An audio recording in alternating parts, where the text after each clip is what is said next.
Class में आपका स्वागत है। आज हम लोग व्यवसायिक अध्ययन अध्याय 4 पे आगे बढ़ेंगे। कल हमने औपचारिक संगठन के बारे में पढ़ा था। औपचारिक संगठन होता क्या है, उसके लाभ, दोष आदि के बारे में हमने जाना। आज हम लोग अनौपचारिक संगठन के बारे में जानेंगे। अनौपचारिक नाम से यह क्लियर हो रहा है, इसका बनाना आवश्यक नहीं है।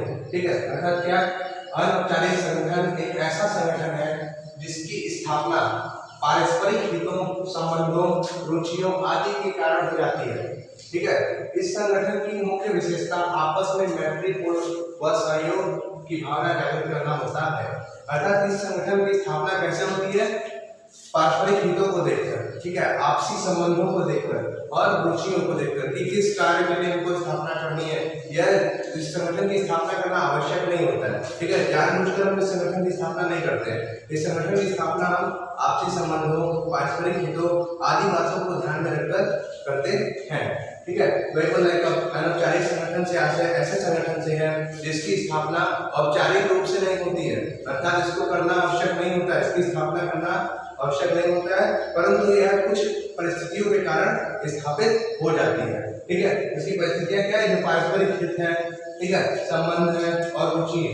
ठीक है, जिस कारण से क्या होता है कि औपचारिक संगठन की स्थापना हो जाती है। इसकी विशेषताएं में आपका पहला पढ़ना है, यह औपचारिक संगठन पर ही आधारित होता है। अर्थात क्या, औपचारिक संगठन क्या होता है, बताया था हमने कि जिसकी स्थापना करना अनिवार्य होता है।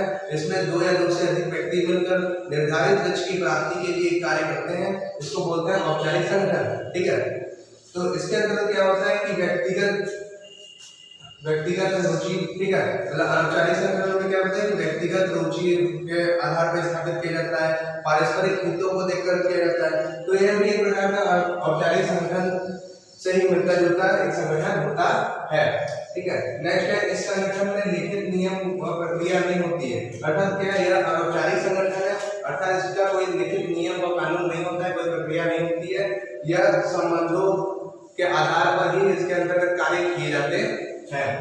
नेक्स्ट, इसकी स्थापना जानबूझकर नहीं की जाती है। अर्थात क्या बोला गया कि इसकी स्थापना जानबूझकर नहीं की जाती है। औपचारिक संगठन जो होता है उसकी स्थापना हम जानबूझकर करते हैं। क्यों करते हैं कि समान उद्देश्यों की प्राप्ति के लिए, ठीक है, सभी उद्देश्य की प्राप्ति के लिए औपचारिक संगठन की स्थापना की जाती है। लेकिन यह व्यक्तिगत रुचि के आधार पर, संबंधों के आधार पर स्थापना की जाती है। अर्थात कहा जा रहा है कि इसकी स्थापना जानबूझकर हम नहीं करते हैं, यह कुछ परिस्थितियों के कारण ही इसकी स्थापना हो जाती है। यह व्यक्तिगत होता है, अर्थात क्या है, इसमें व्यक्तिगत रुचि होती है, व्यक्तिगत संबंध होते हैं, जिस कारण से कहा जा रहा है कि व्यक्तिगत होता है। औपचारिक संगठन में जो होता है वो सभी के लिए होता है, लेकिन इसके अंदर क्या होता है कि व्यक्तिगत लाभ की दृष्टि से स्थापना होता है। नेक्स्ट, प्रबंध प्रत्येक स्तर पर पाए जाते हैं। इसमें क्या बोला जाए कि प्रबंध के 3 स्तर होते हैं। पहला होता है उच्च स्तरीय प्रबंध, दूसरा होता है मध्य स्तरीय प्रबंध और तीसरा होता है निम्न स्तरीय प्रबंध।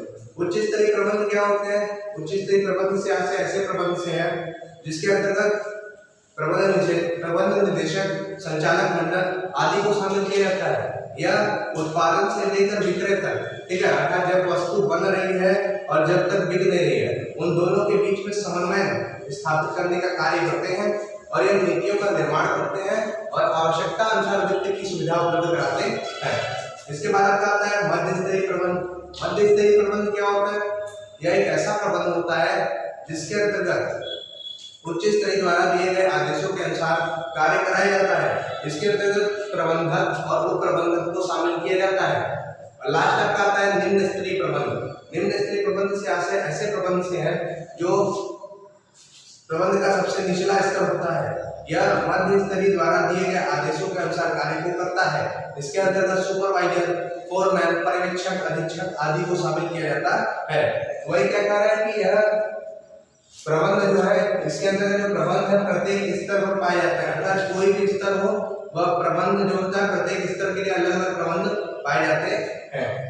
नेक्स्ट, यह लोचपूर्ण तथा परिवर्तनशील होते हैं। अर्थात क्या लोचपूर्ण, मतलब इसमें हम कुछ भी एडजस्ट करना हो, घटाना बढ़ाना हो तो हम उसमें कर सकते हैं। ठीक है, और परिवर्तनशील, अगर कुछ हमको इसके नियम परिवर्तन करने हो, ठीक है, तो हम इसका आसानी से परिवर्तन कर सकते हैं, क्योंकि कोई ये लिखित तो होता नहीं है। ठीक है, यह मौखिक ही होता है, व्यक्तिगत संबंधों के हिसाब हिसाब से ही चलता है, ठीक है। तो इसका हम आसानी से कोई भी घटा बढ़ा सकते हैं और इसमें विभिन्न प्रकार के परिवर्तन भी कर सकते हैं। नेक्स्ट आपका यह औपचारिक संगठन के पूरक होते हैं। पूरक मतलब होता है विपरीत, ठीक है। यह क्या होता है कि औपचारिक संगठन में किसी भी प्रकार की कमियां होती हैं तो अनौपचारिक संगठन द्वारा उस कमियों को दूर किया जाता है, ठीक है। तो इसीलिए कहा गया कि औपचारिक संगठन के पूरक होते हैं। नेक्स्ट, स्थायित्व का अभाव पाया जाता है, अर्थात इसकी स्थापना कोई लिखित के आधार पर तो होती नहीं है, कोई साझेदारी अनुबंध के आधार पर तो होती नहीं है, ठीक है। जिसके कारण इसमें स्थायित्व का अभाव पाया जाता है कि यह कभी भी भंग हो सकती है, ठीक है। अगर इसका कोई निश्चित समय नहीं होता है, जब कार्य पूरा हुआ, उद्देश्य पूरा हुआ, तो इसको हम इसकी स्थापना जो है बंद कर सकते हैं, तो स्थापित। नेक्स्ट आपका इधर है लाभ। लाभ में क्या है? प्रभावपूर्ण संदेशवाहन, सामाजिक आवश्यकताओं की पूर्ति, संगठन के उद्देश्य की पूर्ति, कार्य की संतुष्टि और कमियों को दूर करना। पहला क्या? प्रभावपूर्ण संदेशवाहन। बोलना है इसमें अधिक नियम कानून नहीं होते जिसके द्वारा आसानी से संदेश एक स्थान से दूसरे स्थान तक शीघ्रता से पहुंचा सकते हैं। नेक्स्ट, सामाजिक आवश्यकताओं की पूर्ति। बोलना है कि यह संगठन जो होता है व्यक्तिगत सामाजिक हितों के आधार पर किया जाता है, अर्थात समाज की जो आवश्यकता है उसकी पूर्ति के लिए संगठन की स्थापना की जाती है। नेक्स्ट, संगठन के उद्देश्य की पूर्ति। संगठन में कौन व्यक्ति है? जो जितने व्यक्ति संगठन में कार्य कर रहे हैं, विभिन्न व्यक्तियों को समूह को हम संगठन कहते हैं, ठीक है। तो संगठन में कार्यरत व्यक्ति जो है उनके उद्देश्य की पूर्ति करने के लिए भी यह संगठन महत्वपूर्ण होता है। नेक्स्ट, कार्य की संतुष्टि। इसमें क्या होता है? किसी भी कर्मचारी के ऊपर किसी भी प्रकार का कोई दबाव नहीं होता है, कोई नियंत्रण नहीं होता है, वह स्वयं से ही अपने कार्य को करता है, पूर्ण रूप से वह स्वतंत्र होता है। जिससे क्या होता है कि वह कार्य को जो भी कार्य कर रहे हैं उस कार्य में वो संतुष्ट रहते हैं, ठीक है। नेक्स्ट, कमियों को दूर करना। बोला है कि इस संगठन के द्वारा क्या होता है कि औपचारिक संगठन में जो भी कमियां पाई जाती हैं तो इस संगठन के माध्यम से उस कमियों को आसानी से दूर कर सकते हैं, ठीक है। एक बार फिर से आपको क्लियर कर दे रहे हैं। औपचारिक संगठन। बोला औपचारिक संगठन एक ऐसा संगठन है जिसकी स्थापना पारस्परिक हितों, संबंधों, ठीक है, संबंधों, रुचियों आदि के आधार पर की जाती है। यह इसकी विशेषता यह होती है कि मैत्रीपूर्ण सहयोग की भावना को जागृत करता है, अर्थात क्या आपस में सहयोग की भावना और मित्रतापूर्वक सहयोग करने की भावना को जागृत करता है, ठीक है। नेक्स्ट, विशेषताएं में पहला है आपका यह औपचारिक संगठन पर आधारित होता है, अर्थात जिस प्रकार से औपचारिक संगठन अपने कार्य को करते हैं वह उसी प्रकार के आधार पर कार्य को करता है, ठीक है। नेक्स्ट, इस संगठन में लिखित नियम और प्रक्रिया नहीं होती है, अर्थात यह व्यक्तियों के रुचियों के आधार पर, संबंधों के आधार पर स्थापित होते हैं, जिस कारण से इसमें किसी भी प्रकार की कोई लिखित प्रक्रिया नहीं होती है, ठीक है। वह संबंधों के आधार पर ही कार्य को कराते हैं। यह व्यक्तिगत होता है, अर्थात इसमें सभी व्यक्ति अपने व्यक्तिगत हितों के अनुसार ही कार्य करते हैं, इसलिए कहा जा रहा है कि यह व्यक्तिगत होता है। प्रबंध प्रत्येक स्तर पर पाया जाता है, अर्थात प्रबंध होता क्या है? विभिन्न व्यक्तियों के समूह द्वारा कार्य कराने की कला को प्रबंध कहते हैं, ठीक है। तो प्रबंध बोलना है कि प्रत्येक स्तर पर पाया जाता है। बोला इस संगठन के अंतर्गत जो क्या होता है कि प्रबंध अलग अलग प्रत्येक स्तरों पर होता है। नेक्स्ट, यह लोचपूर्ण तथा परिवर्तनशील होते हैं।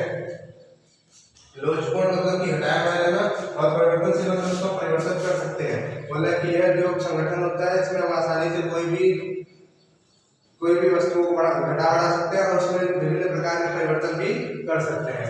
नेक्स्ट, यह औपचारिक संगठन के पूरक होते हैं, अर्थात जिस प्रकार अगर औपचारिक संगठन में किसी प्रकार की कोई कमी पाई जाती है तो इस संगठन के द्वारा हम उसको कमियों को दूर कर सकते हैं।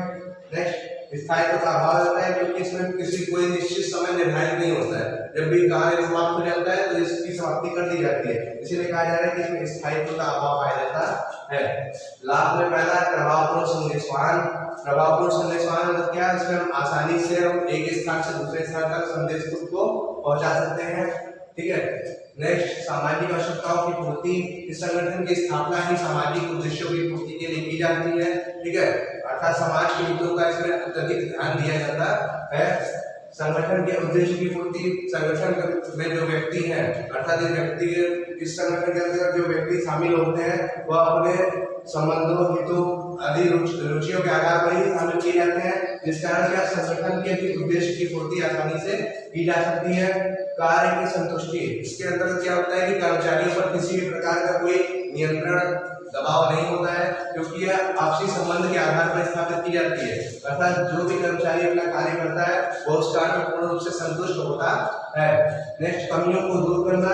इस संगठन के अंतर्गत क्या होता है कि जो विभिन्न प्रकार के औपचारिक संगठन के अंतर्गत कमियां होती हैं, ठीक है, पाई जाती हैं, उस कमियों को अनौपचारिक संगठन क्या होता है, दूर करता है। आज के लिए इतना ही। आप इसका स्क्रीनशॉट ले लें और फिर कॉपी में नोट कर लें। धन्यवाद।